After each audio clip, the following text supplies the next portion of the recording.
So my name is Sharman Egan. I'm originally from Atlanta, moved to Durham, North Carolina last June with my husband. And most of my background when I was working, I'm retired now, was in business.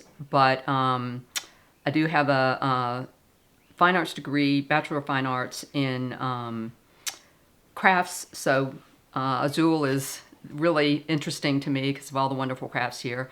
And then I have a master's in fine arts in creative nonfiction writing.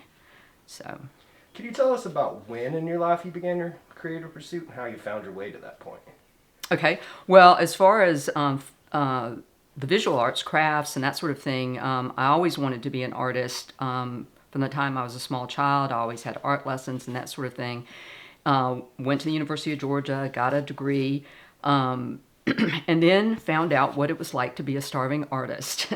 And that's when I went into business. Then, as far as writing went, I started writing in, I did a lot of business writing, but that's totally different from creative writing, and started doing creative writing in 2000 when I was living in Atlanta and became involved in a story that I felt like needed to be told. And so I started writing, wrote just mostly on my own for a long time, and then finally decided I would go back to school and get some formal training. So I went to Goucher College in Towson, Maryland, and got my master's. And that was I graduated in 2013. Awesome. And can you talk about the foundation of your inspiration? Is there like a most influential person, book? Well, I always enjoyed writing, but I came into it from the back door because, as I said, there was this story that my husband and I were involved in that I just felt I had to tell. As far as books that influenced me, one of the ones that really sort of influenced or sort of explains the type of book I like is Midnight in the Garden of Good and Evil, set in Savannah.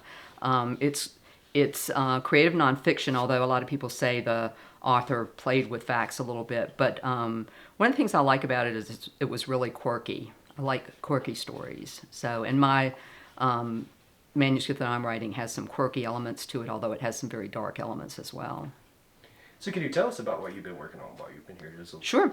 It's a true crime memoir. It tells a story of how when my husband and I moved to a very poor neighborhood in Atlanta, just outside of downtown Atlanta, we got involved in the local politics in order to try to turn the neighborhood around. It was very crime-ridden, very poor, and in the process, we became involved in a situation that ultimately culminated in the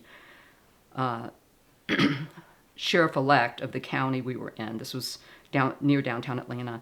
Was assassinated by the sitting sheriff who he had defeated in an election.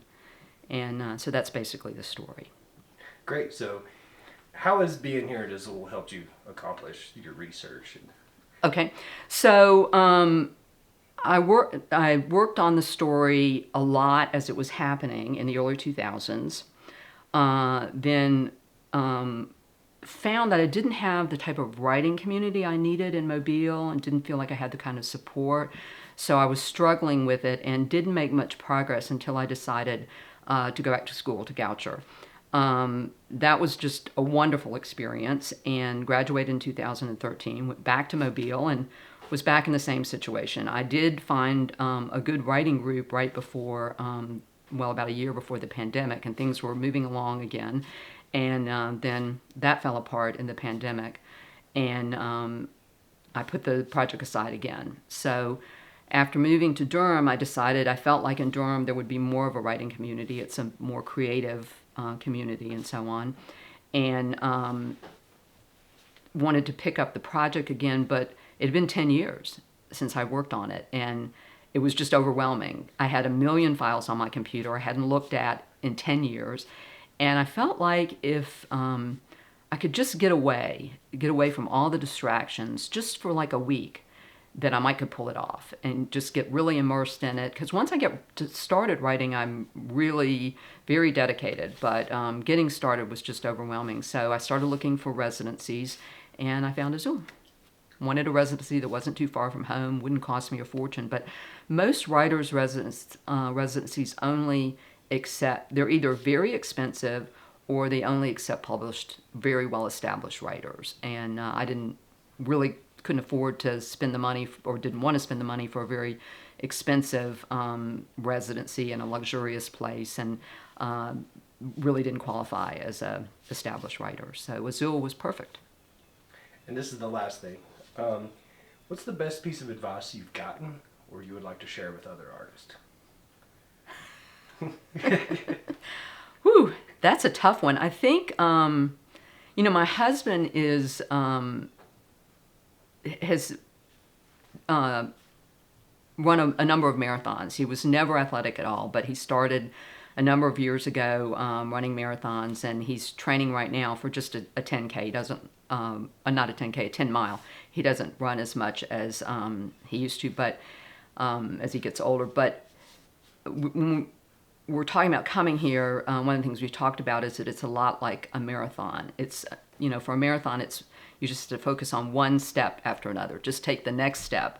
And to me, that's the way it is for writing. It's just write the next word. Just keep writing the next word. Don't try to look at the big picture. Just keep writing. So I'm not sure where I've gotten that advice, because I've read a million books on writing, but I think that's common advice. You just have to sit down, put your butt in the chair, sit down, and write. Thank you.